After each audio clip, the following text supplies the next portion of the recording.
Yeah, thank you.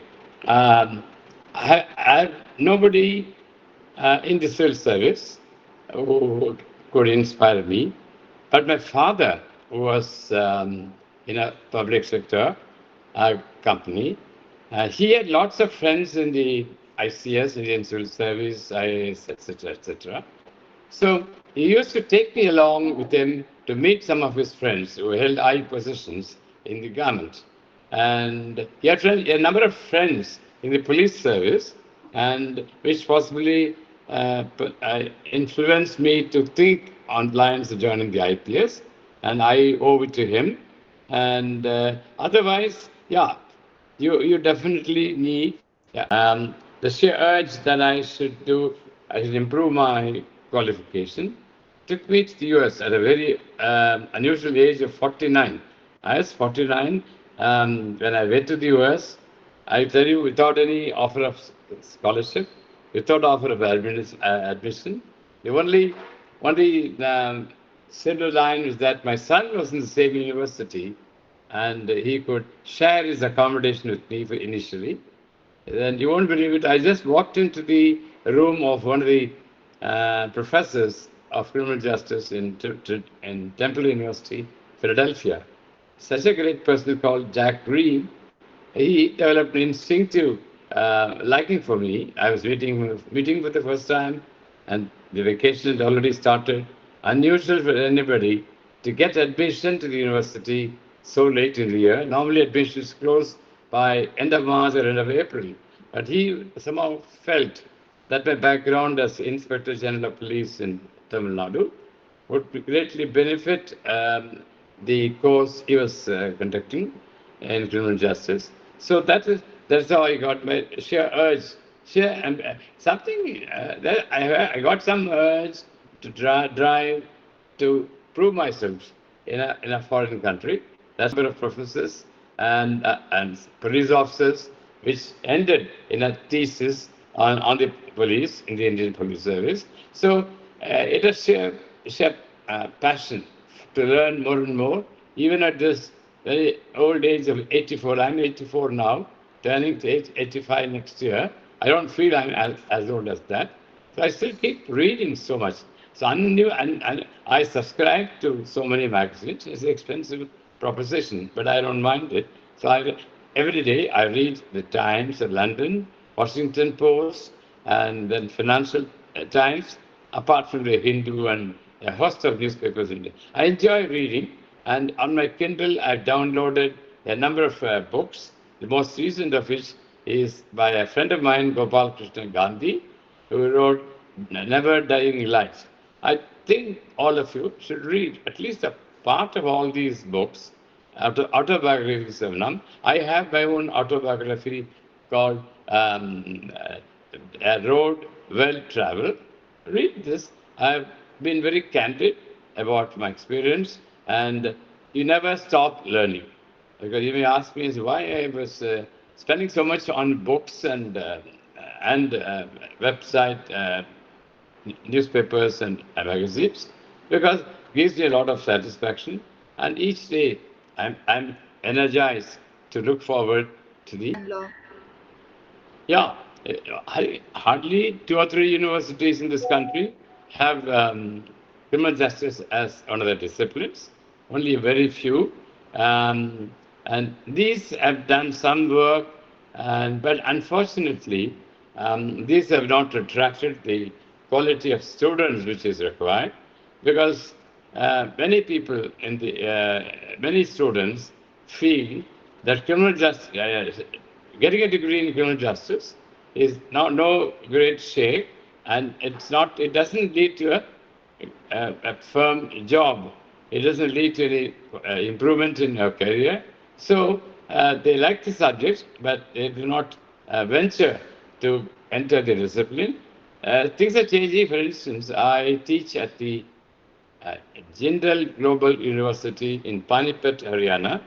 And they have two courses. One is crime in India, and then crime in the US.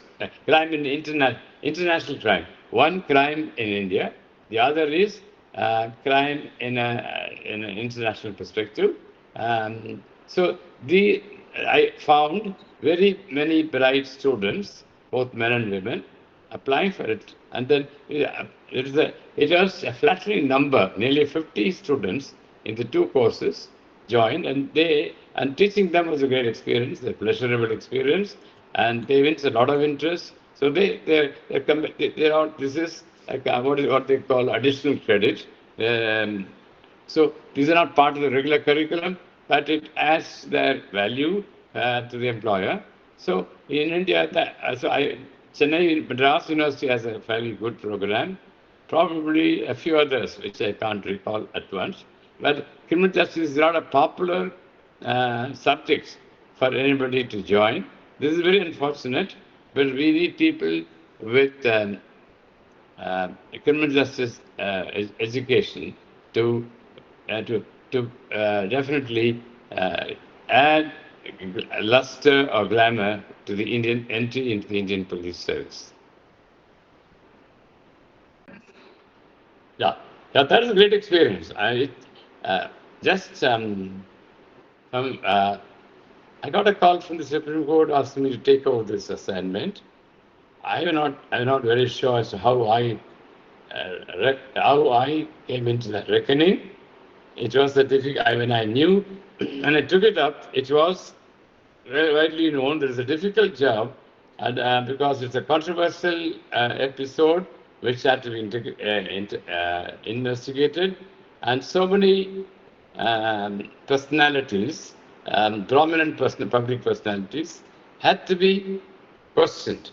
And this was a little tricky, but I must say to the credit of those who were in administration in Gujarat at that time, they never interfered with my investigation. They allowed me a free hand, and that's one of the reasons why my report became very credible. The Supreme Court approved, endorsed my report, and it has stood the test of times even now. So, for example, one minister asked that he should be questioned in his home. I put my foot down, saying, "No, you have to come to our office." And he said, "Why don't you do the interrogation in my office?" I flatly refused that because I told them that any such decision to come to interrogate a prominent personality outside the office of the SIT in Gandhinagar would be reckoned as viewed unfavorably, and possibly be seen as a favor done to a person under investigation. But I must concede, it's a highly tension-ridden assignment, but I stood it. I withstood it because no attempt was made to coerce me, or it was a journey into Afghanistan and Pakistan, although we didn't make the journey really, but we could explore what was the philosophy of the governments there and how it prompted a terrorist group to hijack the plane. So initially it was tough, and subsequently, I must concede here that had the brightest of officers in the CBI then, who went extra length to unravel the whole episode. But for the assistance of my fellow officers, one or two levels below, we wouldn't have been able to make any strides in the investigation. So what it emphasizes is that first, you should be neutral.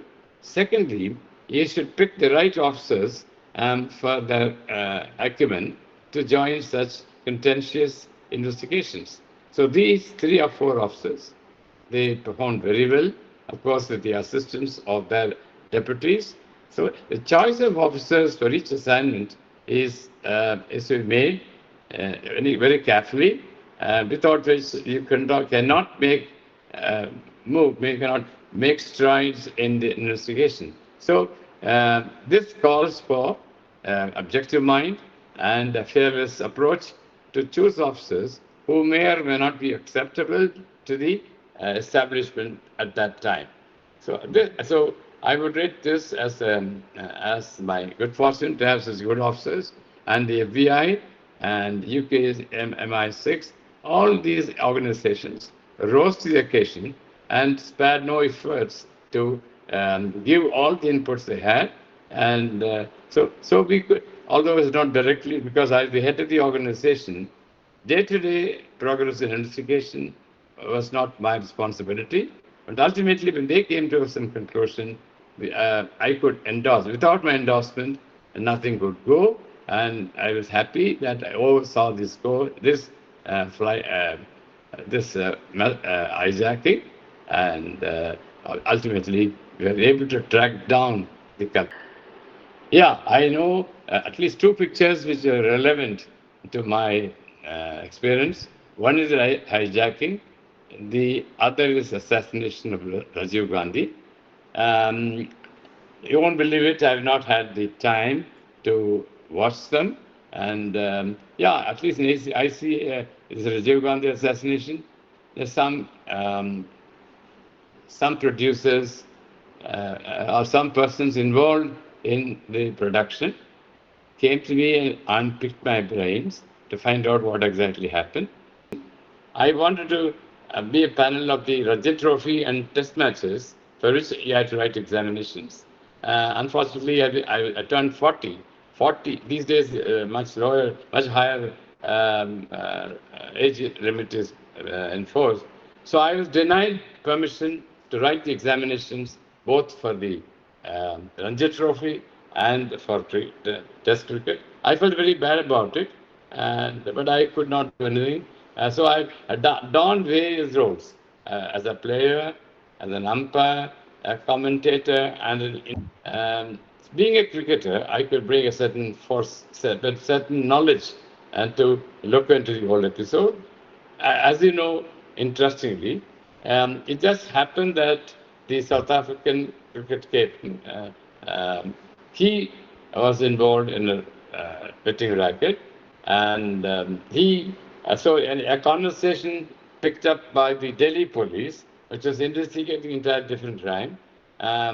So they happened to listen to this gentleman, the South African cricket captain, and once they picked it up, they shared the information that the voice which they heard on the phone was possibly of the South African captain.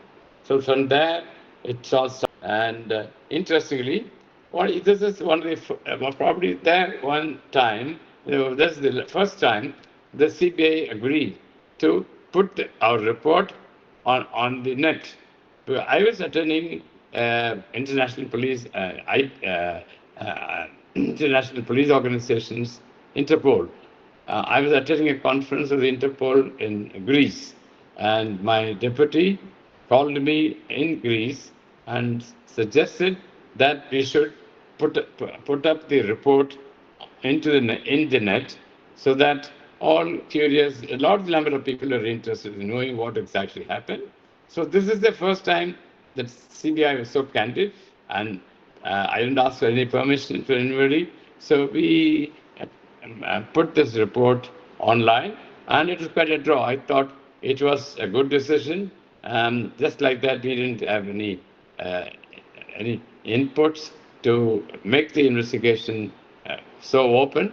But I did that, and it was a great experience. From then on, I think CBI has been very candid, like many other settled police organizations, of sharing information with the public.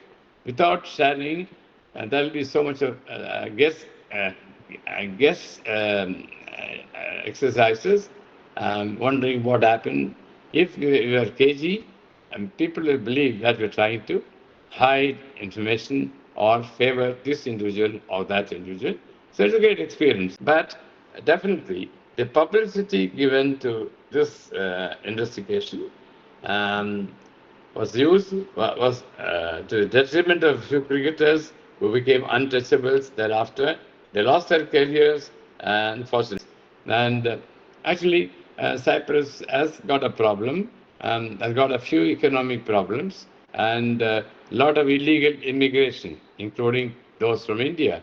So these have to be investigated, at least not from the point of view of law, but at least for keeping government of India informed as to what's happened. The number of immigrants in Punjab, all in the name of, they enter all in the name of studies in institutions which hardly had any credentials. There was a nexus between tour operators in Punjab and those in Cyprus, and we couldn't do anything about it because I didn't have the authority, but I had to merely report to the government that this was happening in large scale. Um, Individuals from Punjab, not with the modest level of education, they were coming into Cyprus, all because the reason why so many Indians were coming into Cyprus is that they could get work for a couple of years, and that entitled them to enter Canada. Canada was liberal at, I don't know what position now, and this is about 20 years ago. Um, so Canada was admitting people of Indian origin who had some work experience, and these individuals who came from Punjab, they found some job or the other alongside their studies, which are not very great, and so this attracted the attention, attracted many Indians living, especially in Punjab, to opt to come to Cyprus. So these men and women were dispersed all over Cyprus. And so they didn't keep in touch with the High Commission, although because there's no legal obligation for those immigrants to keep in touch with the Indian High Commission and tell them they were there. So if you ask me as to how many Indians were there in my time, it's only a guessing game. I'm told rumors that more than 30 to 40,000 Indians were in Cyprus in the guise of students and working in the area of agriculture. Two tasks which attracted me. One, to build a temple in Cyprus, and this is unusual.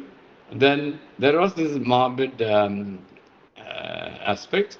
Any individual who died in Cyprus during his presence there, he is not. There is no cremation allowed in Cyprus. It is only burial.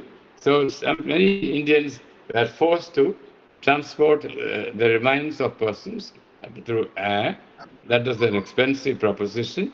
So I wanted to. I met the uh, uh, Archbishop of Cyprus and made a request to him that they should permit cremations, and they should also, the Cyprus government should allow us to build a temple.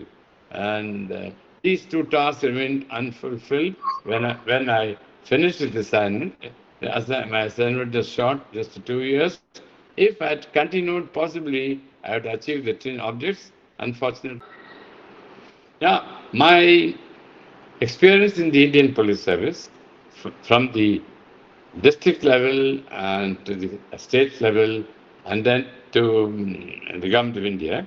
So these three, I picked up a lot of inputs how to manage large organizations, for, and and these stood by me. For example, interest in what's happening in your jurisdiction, which may not exactly pertain to your field of job, and also and then it gave me a lot of insights into different sectors, and I knew that I had to keep eyes and ears open. There's no point one advantage I had was not to be insular. I always encourage people to come and meet me and give and add their grievances or give some information to improving the quality of administration. Right from the start, somehow I had this faculty of listening to people and to redressing the grievances, especially of the poorest. And even today, I do that. If anybody comes into my home and expresses his or her grievances, I would like to take immediate action. And this faculty I brought to the Indian Police Service at the state level, at the CBI level. The CBI equipment was open for anybody to come and complain about a crime or complain about one of my officers, and I used to immediately react and take some action. This is inborn, so and you have to cultivate it.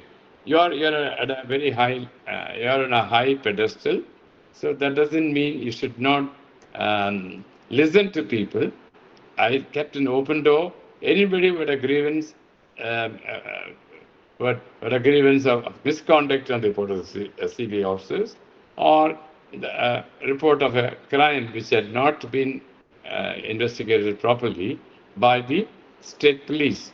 I remember an instance of a very high police official misbehaving with a young girl. He held the highest positions, nobody would touch it. The state government transferred the case to us, and then we did a fine job hauling up, proving that that particular police officer was guilty. In this case, this police officer challenged me and said that if I took the case to court of law, egg will be on my face. He was very adamant, very abrasive, saying that this case, there's nothing in that case, it's all trumped up charge against him, but our intensive investigation definitely proved that this particular officer, holding a very high position in the police, did misbehave with a young girl, which attracted attention. He went to jail, and this was an example of how to go to the ultimate limit in respect of high-profile investigations, because people are watching, and you must develop a conscience that it was your duty to do the right thing, to bring offenders to book and later pursue it with great zeal. And that there will be pressures from different quarters on the administration, allegations, false allegations, and clever hiding of witnesses and other materials. So so you have to remain alert all the time. And this is what I tell probationers now whenever I go to this National Academy of Police in Hyderabad, that your integrity is the most important. You should not get mixed up with a crowd which wants you to trip up in terms of integrity or criminal investigation.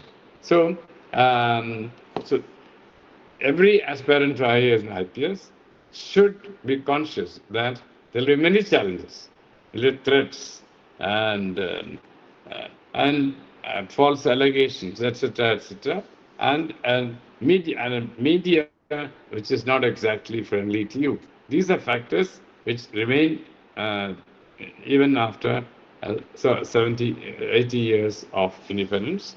Yes, fine. Open mind and come to a rational conclusion at the end.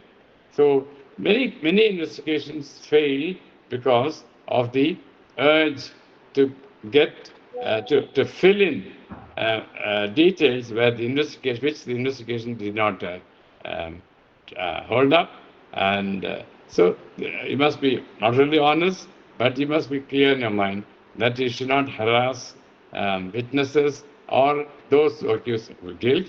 Once you maintain this poise, you will definitely succeed. And as far as intelligence is concerned, a number of cases, this Kanishka episode in Canada, which we lost so many passengers. I don't have the number, I think more than 200. So that a person was able to board a box containing explosives, and that remained unchecked. So things have improved now. Technology has played a major role in this area of aviation security, and this technology has percolated down the line and to lower functionaries. And as long as this technology has to be kept up to date. It should keep on um, adjusting itself um, to new forms of committing a crime like hijacking. And so this has helped. Technology has greatly helped. But then you must remember that whatever we do is offset by certain clever groups which still um, are prowling around to identify any opportunity to commit this crime. I don't think we have reached that level of sophistication, but we have done a lot of improvements, I think, particularly in the Indian airports. So we can reasonably anticipate that, uh, we can reasonably say that aviation security in India is of the highest order, but that doesn't mean that no person will still be able to break this kind of a security cordon. Um, and unless you have very high sophistication, unless very high degree of intelligence, you will not be able to prevent such happenings. Intelligence is a difficult subject. One cannot um, rest on one's oars that it has been it's 100% proved. No security arrangement can be 100% secure, and there is no room for complacence. This is what I repeatedly say to people who approach me and want me to talk on this subject. Complacence is a road to ruin. You can't rest on your oars, say, I've done everything possible. Nobody can break this garden. Yeah, I'm happy. This is a very meaningful question. Um, until I wrote the civil service examination in 1962, I had not traveled outside Chennai. Then I joined the service. It was a great experience. In those days, professionals from all these higher civil services, including income tax, customs, all of us had to undergo a foundation course in Missouri, Uttar Pradesh. That was unbelievable experience. I came across individuals from different parts of the country, and that was great learning. And I understood what India was, because a person who had lived all his life in his home state will have a lot of illusions, a lot of misconceptions about other states. So that way, my knowledge became richer, and I became a more rounded personality, talking to so many of them. From where I went, I joined the IB Intelligence Bureau in 1967, and that took me to Shillong. Spent 2 years, nearly 2 years, less than 2 years in Shillong, which is so different from the rest of the country. And this is an interesting experience. I got to know what the Northeast was. So my assignment in Shillong took me to Nagaland and to Manipur. So all misconceptions which I had about the Northeast were cleared. It was a great experience, enjoyable, good people to interact with, and I was in the intelligence bureau, so I didn't have any executive responsibilities, but I had the good fortune to report on events which were very militant, which had militants. Um, they wanted their separate identity to be recognized by Delhi. Ultimately, I'm happy that this has happened, because each major group has got a state of its own. And unfortunately, I have not been able to go back to Shillong. It was a great town, city.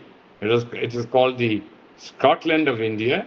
Beautiful settings, beautiful people. I'm told that these have all changed for the worse. I'm sorry about this. But then this gave me an insight into how life in the countries. So I would strongly advise you not to stop learning. Even at this age, I'm inclined to meet people, talk to them, and also read extensively. You should never give up reading. I still read biographies, autobiographies, and English literature, which I like so much at the college level. And one more final thought is that your integrity should remain intact. This is what is causing me concern. The levels of integrity, the highest level, are um, becoming a matter for concern, and your integrity, personal integrity, because if you're going to lead an organization, all your followers look up to you for support, and you should be the model.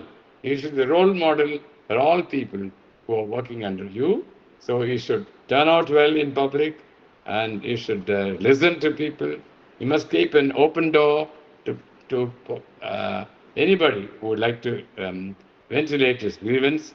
The moment you shut yourself up, sir, shut yourself from the rest of your jurisdiction, then you stop learning. You must have an open mind to receive people, listen to them, and your personal integrity, because the lure of money, clothing, etc., has spoiled the image of a few services. Only a few, probably 5% or 10% of persons entering the civil services misbehave in their earlier years.